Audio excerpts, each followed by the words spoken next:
Belanda di Indonesia, yaitu VOC, dari tahun 1602 sampai dengan 1800. VOC merupakan singkatan dari Verenigd Oost-Indische Compagnie, merupakan kongsi dagang milik Belanda di Indonesia. Latar belakang didirikannya VOC ini adalah awalnya para pedagang Belanda datang ke Indonesia saling bersaing untuk mendapatkan kekayaan sebanyak-banyaknya. Pada masa itu, Belanda sedang berperang melawan Spanyol dan Portugis. Akhirnya, pemerintah Belanda mempunyai keinginan untuk menyatukan seluruh pedagang Belanda dalam suatu kongsi yang nantinya dinamakan VOC. Secara resmi, VOC berdiri tanggal 20 Maret tahun 1602 berpusat di Amsterdam atas prakarsa dari Prins Maurits.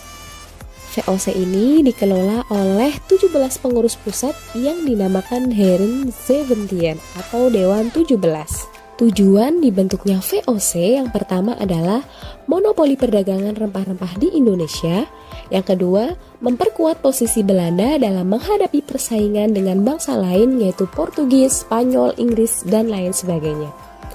Yang ketiga, menghindari persaingan yang tidak sehat antar pedagang Belanda. Dan yang keempat, melaksanakan politik kekuasaan terhadap kerajaan-kerajaan yang berada di Indonesia. Pada awalnya, pembentukan VOC ini hanya mengurusi masalah ekonomi atau perdagangan saja, yaitu perdagangan Belanda di Indonesia. Namun pada kenyataannya VOC ini bertindak sebagai sebuah negara. VOC dijadikan sebagai wakil pemerintah Belanda di Indonesia. Dalam menjalankan wakil pemerintahan Belanda di Indonesia, VOC memiliki hak istimewa atau keistimewaan yang dinamakan hak oktroy. Hak oktroy atau hak istimewa VOC meliputi yang pertama, mencetak dan mengedarkan mata uang sendiri. Yang kedua, mengadakan perjanjian, mengumumkan perang. Yang ketiga, memungut pajak. Yang keempat, memiliki angkatan perang sendiri. Yang kelima, mengangkat dan memberhentikan pegawai sendiri. Dan yang keenam adalah mempunyai hak untuk monopoli perdagangan. Dalam waktu singkat, Belanda berhasil melawan Portugis di Maluku. Ini merupakan peluang bagi Belanda untuk melakukan monopoli perdagangan di Maluku. Dalam merealisasikan monopoli perdagangan, VOC menerapkan 3 kebijakan. Yang pertama adalah Hoogetochten, yaitu pelayaran pantai yang dilengkapi dengan angkatan perang untuk mengawasi pedagang Maluku agar tidak menjual rempah-rempah ke pedagang lain selain ke pedagang Belanda. Yang kedua adalah Kontingenten, yaitu kewajiban rakyat untuk membayar pajak dalam bentuk hasil bumi. Jadi ini berbeda ya dengan nanti pemerintahan Raffles ini menggunakan sistem uang. Yang ketiga adalah ekstirpasi, yaitu menebang tanaman rempah-rempah penduduk agar rempah-rempah tidak berlebihan. Jadi kalau rempah-rempahnya ini terlalu banyak pasti harganya akan turun. Jadi pemerintah Belanda atau VOC ini menerapkan ekstirpasi agar harganya itu tetap stabil atau mahal. Keberhasilan VOC di Indonesia membuat Dewan 17 atau Heren 17 kewalahan mengelola VOC, sehingga Heren 17 ini menunjuk Pieter Both sebagai gubernur jenderal pertama di Indonesia. Pieter Both dalam melaksanakan kewajibannya melakukan tindakan-tindakan seperti yang pertama, membangun pos perdagangan yaitu di Ambon dan Maluku, kemudian mengadakan perjanjian setelah Batavia berhasil dikuasai oleh Belanda atau VOC. Batavia ini dijadikan sebagai pusat kekuasaan VOC. Konflik-konflik yang terjadi di Indonesia kemudian dimanfaatkan oleh VOC untuk memperluas wilayah kekuasaannya. Biasanya para penguasa meminta bantuan VOC untuk memperoleh kemenangan. Kemudian VOC meminta imbalan untuk mendirikan kekuasaan dengan mendirikan benteng pertahanan. Salah satu gubernur jenderal bernama J.P. Koen ini merupakan peletak dasar penjajahan di Indonesia karena sikapnya yang kejam, sombong, dan congkak. Pada masa kepemimpinan J.P. Koen ini, beliau berhasil mengusir Inggris dari Banten dan berhasil menguasai Jayakarta pada tahun 1916.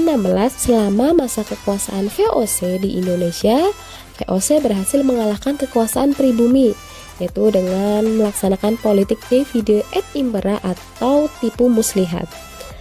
Pada tahun 1667, Belanda berhasil memaksa Sultan Hasanuddin, yaitu seorang penguasa di Makassar yang dijuluki ayam jantan dari timur karena keberaniannya melawan Belanda, untuk menyerah dan menandatangani perjanjian Bongaya yang intinya berisi tentang deklarasi kekalahan penduduk Makassar dan perjanjian monopoli perdagangan di Makassar.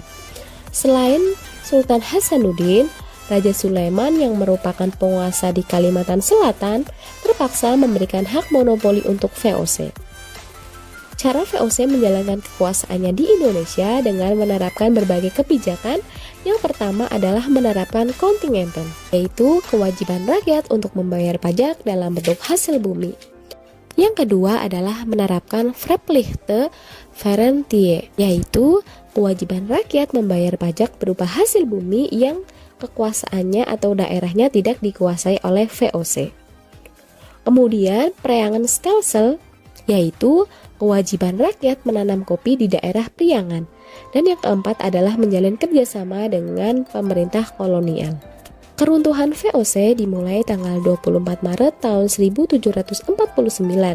Pada saat itu Belanda mengeluarkan undang-undang bahwa Raja Willem IV sebagai pimpinan tertinggi VOC dan pimpinan militer. Sehingga keadaan inilah yang membuat Heren Zeventien harus mempertanggungjawabkan apa yang dilakukan oleh VOC di Indonesia. Sehingga para pimpinan VOC ini lebih dekat dengan raja dibandingkan dengan Dewan 17 atau Heren Zeventien. Faktor-faktor penyebab keruntuhan VOC yang pertama adalah ketidakjujuran abdi VOC karena kesejahteraan abdi VOC tidak setara dengan gaji yang diterima.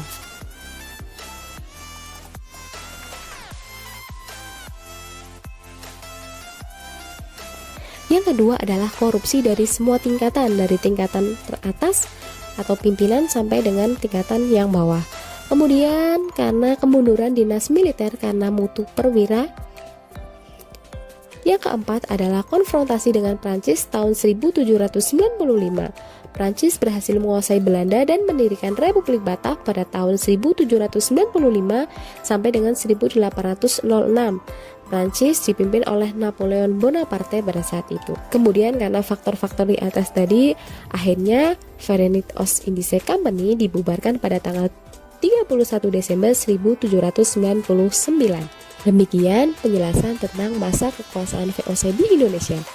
Sampai jumpa di pembelajaran sejarah selanjutnya.